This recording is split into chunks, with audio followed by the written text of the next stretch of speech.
Buenos días, profesor.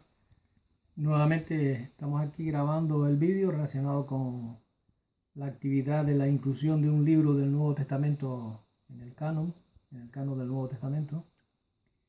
Aunque tengo varios libros favoritos de la Biblia, uno de ellos es el Evangelio de Lucas. Razones para considerar o para haber escogido el Evangelio de Lucas hay varias, pero siguiendo el guión de la materia voy a mencionar tres.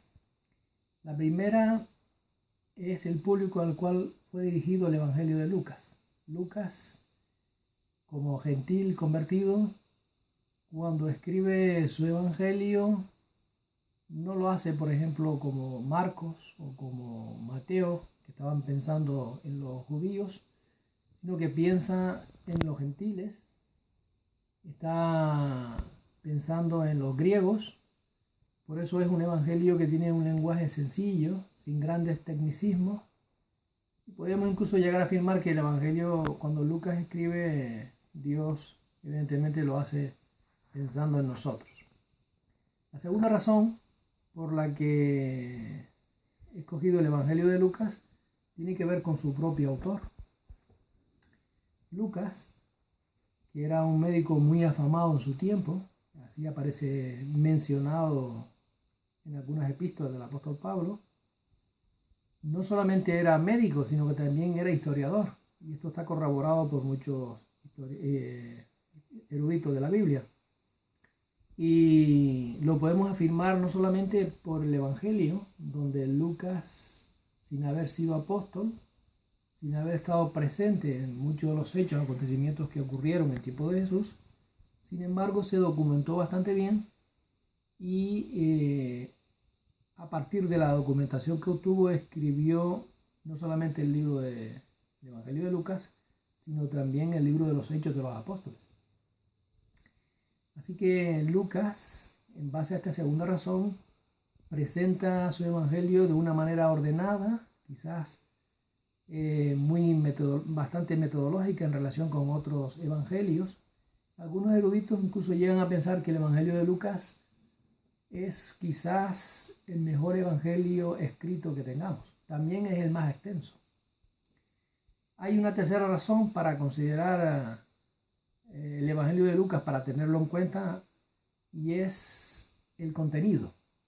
Lucas no solamente se limita a constatar los actos, los hechos de Jesús, sino que presenta sus emociones, su lado humano especialmente. Encontramos en el Evangelio de Lucas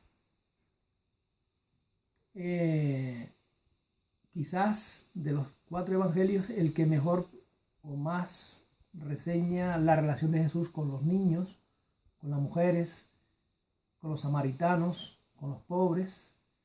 Vemos también en este evangelio donde hay parábolas específicas, como la del buen samaritano, donde ahí se muestra el lado humano de Jesús, o también parábolas como la del hijo pródigo, que no aparecen en otros evangelios y que nos muestran el amor de Dios.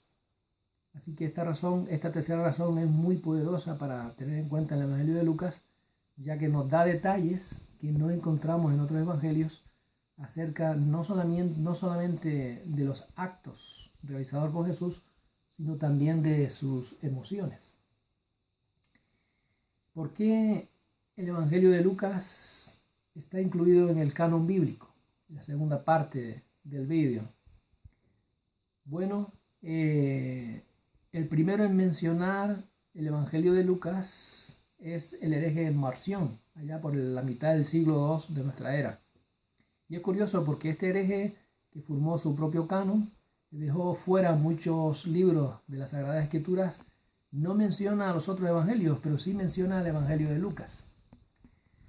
Desde Marción en adelante hasta el año 1564, cuando definitivamente en el Concilio de Trento quedaron ya decretados los libros que iban a componer, los 27 libros del Nuevo Testamento, no hay argumentos en contra de la inclusión de los evangelios, ninguno de ellos de la exclusión del canon bíblico. Quizás la razón más poderosa para su inclusión en el canon tiene que ver con la paternidad. Y este fue uno de los conceptos que se tuvo en cuenta, además del contenido, en el Códice de Alejandría.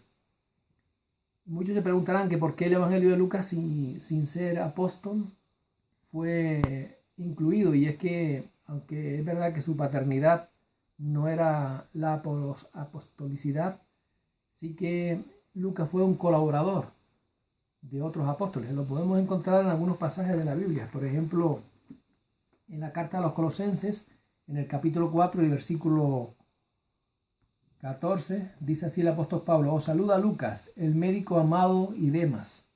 También lo podemos leer en 2 de Timoteo capítulo 4 versículo 11. Solo Lucas está conmigo. Toma a Marcos y tráelo conmigo porque me es útil para el ministerio. Así que estos dos argumentos, el contenido de su evangelio y también la colaboración de Lucas con los apóstoles, fueron dos argumentos poderosos para que su evangelio fuera incluido en el canon. Y ninguno de los historiadores, ni Ireneo, ni tampoco Teófilo de Antioquía u otros padres de la iglesia, excluyeron nunca el evangelio de Lucas del canon del Nuevo Testamento. Señor bendiga.